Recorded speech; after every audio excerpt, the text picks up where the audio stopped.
Good to see everyone this afternoon. I'll make a couple opening statements in regards to the game on Saturday, and then a couple things on our next opponent. Thought we played well, and that was, of course, the goal. Especially after a bye week, you want to come and feel sharp and feel the fruits of your labor a little bit, as far as getting 8 practices in prior to Illinois State. And so I thought our kids responded well. I made a comment last week that come Wednesday and Thursday of last week, I got a little nervous that we were getting just tired of practice again, and it was good to see us respond and handle the travel well. And again, our kids do a great job of able to block out a lot of the distractions and those things that go with travel and school and all that stuff, and prepare themselves. From an individual standpoint, some guys that jumped out at me as I had a chance to sit down and evaluate some film a little bit closer was Dylan Radens. I thought did an unbelievable job up front. Probably his best game, potentially, as a Bison. Unbelievably physical, and really pleased with how he's played and the leadership he's provided. Carson Schoening is another young man that was matched up against a huge nose guard, 6'6", 330 pounds, and I thought he did a really good job and was critical and vital in our run game and establishing a run game throughout the course of the game. Christian Watson, again, making plays for us. The double screen that went for a touchdown, making some catches, breaking tackles, and getting a lot of yards after contact. But that's one of the positives of having a big, long receiver like him. Other name, Jabril Cox, again, I think 3rd week in a row.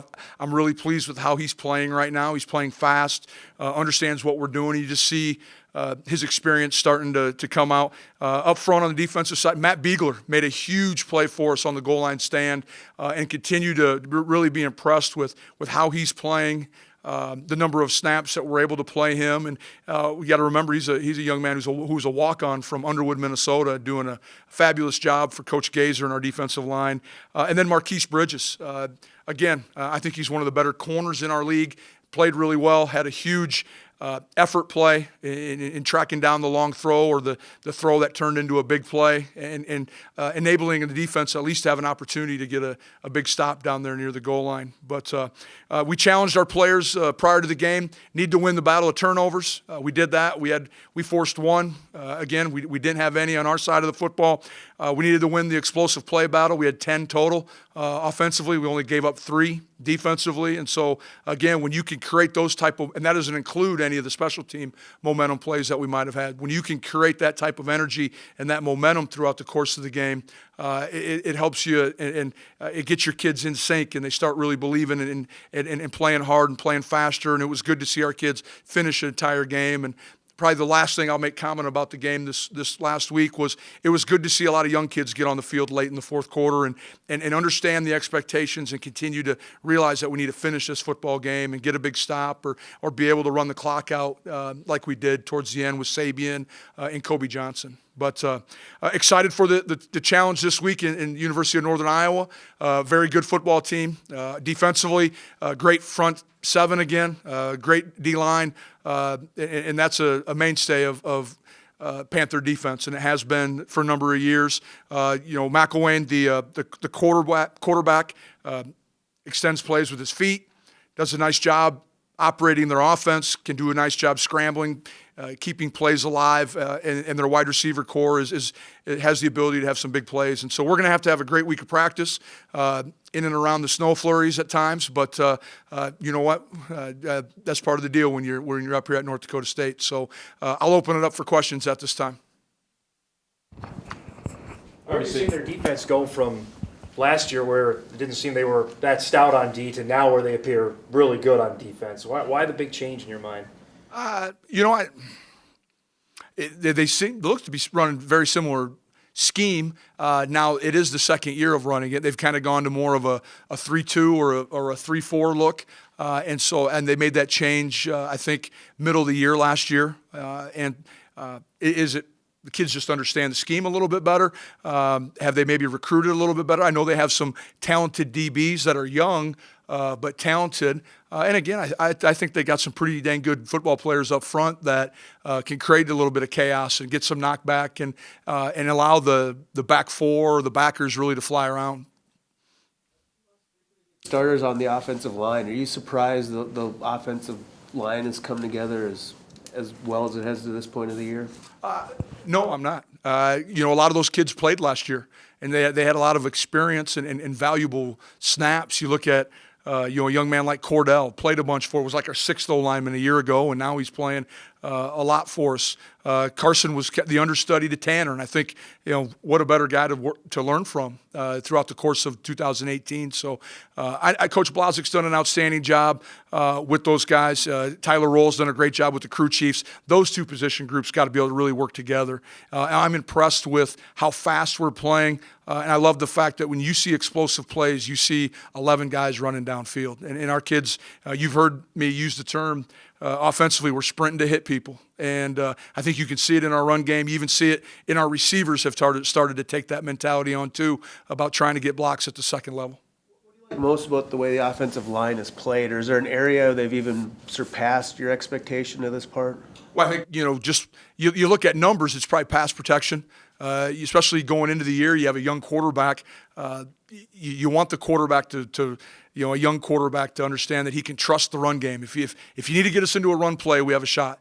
But he's really been untouched in when we drop back to pass or move the pocket. And so I think that's one of the things that each week presents a different set of problems as far as pressures or fronts or stunts. And our guys have done an outstanding job of seeing multiple different pictures every week and being able to pick up whatever the opponents throw at us. But that's probably been the biggest thing, is just being able to keep Trey relatively untouched in the backfield. Obviously, most, if not all, of what Trey does is rare, especially for a kid of his age and experience. How different is he from most freshman quarterbacks in just taking care of the football? I don't even know if I see a turnover this season. Well, I think he's going to take what the defense gives him. He has yet to really have a desire to or try to force something in where he doesn't need to. Trey understands it's okay to kick the last play of a series to be a kick of some sort. Might be a PAT, might be a punt, but that's okay. As long as we don't turn the ball over and we can continue to get first downs, good things will happen. And he's been unbelievably efficient. He continues to make adjustments and protection changes or change the play in general at the line of scrimmage. And so he has a great understanding of our game plan and what we want to get done.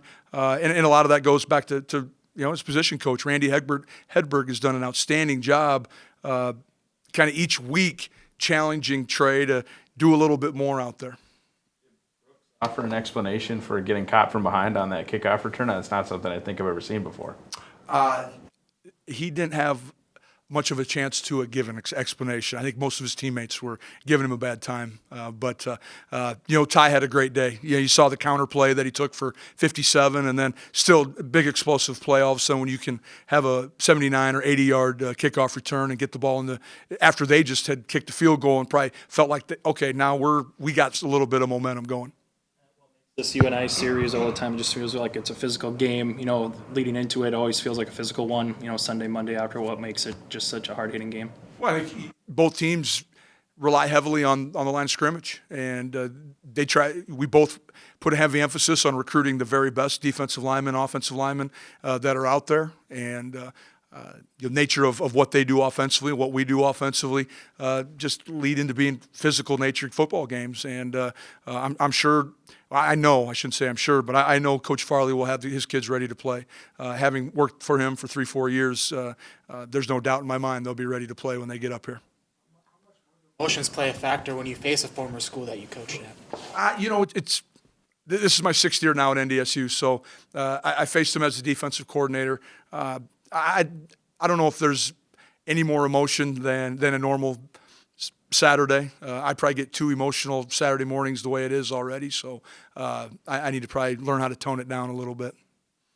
Touchdown catches from the tight end group. What makes them effective in the passing game, and how beneficial is that for a young quarterback to have that kind of safety blanket in the tight end group?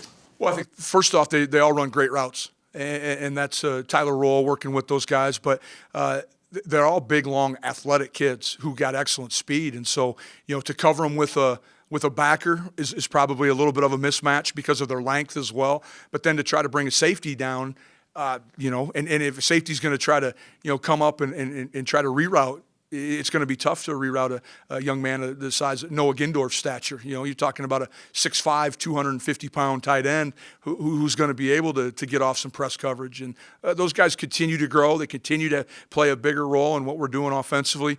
I know that the touchdown stat is awesome, but you know what they're doing, what Josh Babich did this last weekend from the tight end position on the run game was extremely impressive. You know, so you know those guys are all around really good football players and playing at a high level right now. Recent North Dakota State history, as few and far between as they are, have been to kind of unsuspecting teams, but at home. And you guys, after that game, are probably in a position where you're feeling pretty good about yourselves, or you could be. What does the staff do to kind of keep everybody's head cool? Well, I think it'll start this afternoon in our team meeting. We have a period called TNT. It takes no talent, and some of it's good, some of it's bad, and we'll show some positive things that maybe high effort plays, but we'll also show some plays where there was way too many penalties this weekend. There was not enough. We were short with efficiency in the red zone, you know, especially after that big long kickoff return to come away with 3 was frustrating. And I know our offensive guys know that. So I think we can talk about those things and our kids understand that there is room for improvement. We have yet to play the perfect football game. I can think of 3 explosive plays on defense, and a lot of them were generated because of missed tackles. So, you know, we'll point out the good, but also we need to make sure we go back and correct some of the things that we know we can be better at. Where are you at health-wise coming out of there? Was there anything new or anything that changed health? You know, probably one of the positives was Dimitri Williams worked out before the game, and that was good to see. That's a step in the right direction. We're keeping our fingers crossed that he'll be available this week. It would be good for us. He could add some depth on special teams, but also in the backfield as well. Jackson Brown, I anticipate. And Ogbu.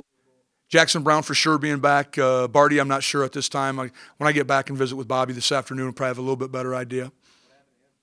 Ankle in practice. I wanted to ask you about Ross as a guy you mentioned you were on for a bit. To stick around, especially he didn't maybe see the field as much as you wanted to last year, to now have that kind of success. What is it about him you like him as a football player? Say that one more time. What do you like about him as a football player? He stuck around. Yep. Maybe some guys wouldn't have done that, especially being an FBS transfer. What does he now appeal to you on the field? Well, I'll go back a little bit and give his history. You know, he came 2017, I believe, was his first year here, blew his ACL on summer workouts, and spent the entire season rehabbing and getting back to where he was. And he's an electric playmaker. He has the ability to be electric in the slot. He can stop on a dime, has good hands, understands his routes, and is really starting. You can see his confidence continuing to grow. And he's a very confident young man, but it was the confidence in understanding our terminology, our language on the offensive side. He'll work hard.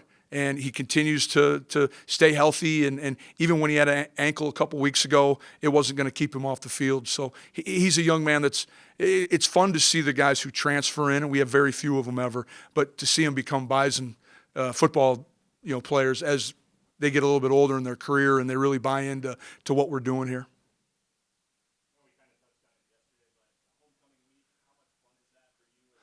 Football coach, and how much fun do you try to let the guys have and enjoy homecoming week, but still focus on a game? We're going to keep working on just making sure that we're ready to win the football game. Surprised at all, Matt, how well guys Ching came in here as a tight end. Now he's defensive tackle. Beegler, as you said, really hadn't played a ton of reps. How productive those guys have been already this early in the year? A little bit, but if I go back and think about other players and when they started to elevate their play, it's usually about year 3. And you're starting to look at a bunch of guys who now are getting into their 3rd year. Koshner Ching now has only been on the defensive side for probably about 6-7 months. We moved him in spring ball, and he stuck because he did such a good job. The thing you got to remember, Koshner is unbelievably athletic. We saw him for 2 years on the scout team and did an unbelievable, played tight end, played fullback, did everything that we asked him to do. And so that was the reason why, probably as a D coordinator, I was like, I think we should move him. And when I became the head coach, I actually had the power to do that. So, it's been a good thing to do. And he's really bought in. Matt Beegler is just, we've been blessed to have really good defensive linemen here. And, he's learned from those guys. He's watched the Aaron Steidles play football and how to go about their business. And you see him now emulating that and even making some big plays. Down in the goal line stand, he made 2 unbelievable plays. I mean, from really in a bear crawl position and made a play on the other side of the football, other side of the line of scrimmage. And it was pretty impressive. So excited for both those guys.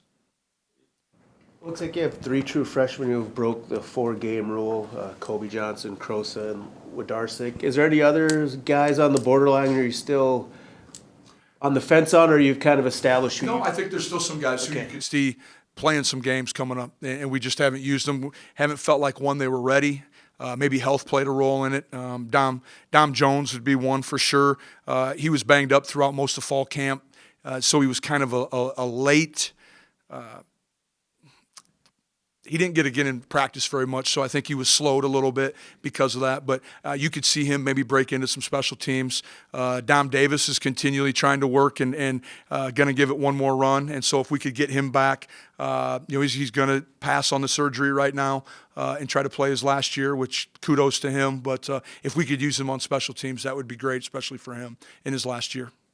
It's a guy that you might have to take the long look at. Wirtz? Luke Wirtz, yeah. Yeah, we did, and that's one of the reasons why we tried to get him out there with maybe a series left, and he could play some Mike Backer. He's an unbelievably talented young man. Understands football, I should say. Not always what we're trying to get done. He makes some mistakes, but he knows as a Mike, it's his job to communicate. It's his job to run the defense, but it's also his job to make plays, and he can do that. This is an ACL, Dom Davis. Yep, ACL. it's a partially torn ACL as far as I'm concerned. Same one that he tore a year ago. On the recruiting trail as you did when you were out when you first got here? Definitely. I mean, in the Minneapolis area for sure. We continue to run into them, and Waterloo Cedar Falls is just like Fargo. It's an easy place to recruit to. They got great facilities, winning tradition. So they cause us headaches on the recruiting trail. It's his first touchdown. How beneficial is it to have him out there producing plays? Well, he, as I said earlier, big, long wide receiver that can create some mismatches, has great speed, great strength. Really excited about how Christian's matured as a football player, but also just as a student. He's starting to kind of, his confidence level's high. He has a great connection with Trey right now, and I think that's a positive thing. And it creates a situation where opponents have to defend the entire field when you have receivers that you can line up on both sides. This young, especially from the skill positions, how much of a leap do you see week after week after week? This was a good leap this week. Probably part of that was due to the bye week, but I continually just talk to our guys about incremental gains. If we can get a little better every day, then if 110 guys get a little bit better by the end of the week, we'll have improved enough. But we need to continue. It needs to be an every week process. It can't be. I know everyone wants to talk about the improvement between game 1 and 2. Well, ours is hopefully between the 1st of September and the 1st of November. We need to have great improvement. Valley games, did anything stand out to you on final scores in the first week of the Valley? The only score I really paid any attention to was the University of Northern Iowa versus Youngstown game. McElvain ended up being the guy at quarterback. He walked on and ended up winning the job as the starting QB there. I don't know what all went through that process, of course, but I would say I know Coach Farley wants a quarterback who has some mobility. You can tell probably from his defensive days what caused him the most problems was a guy who had some mobility, who could extend plays, move the pocket, a little bit of +1 run game. And so I think as a head football coach, that's probably where Mark is going with. And if McElwain gave him the best of all those, it doesn't surprise me. Iowa State and Youngstown, are those the tapes maybe looking at more than anything? Yeah, got to look at this year's games, but then also going back to see how they've attacked us in the past. Coach Farley's been a head coach long enough. He probably has a good idea of what we're doing. Smart football coach, and probably is giving some advice to the offensive staff as well. So we're trying to make sure that we look at everything, but again, you don't want to look at too much, or then you defend nothing. Younger team compared to last year, do you worry about them peaking at the winning streak or in that outside stuff, or do you talk to them or just let them decide how to to approach stuff, some of that outside stuff, like a long winning streak? We haven't talked about it ever. We don't bring it up. We talk about 1-0 every week, and our number one priority is getting a big win over the University of Northern Iowa. I haven't said a word, and your question is probably the first time I've ever addressed the winning streak.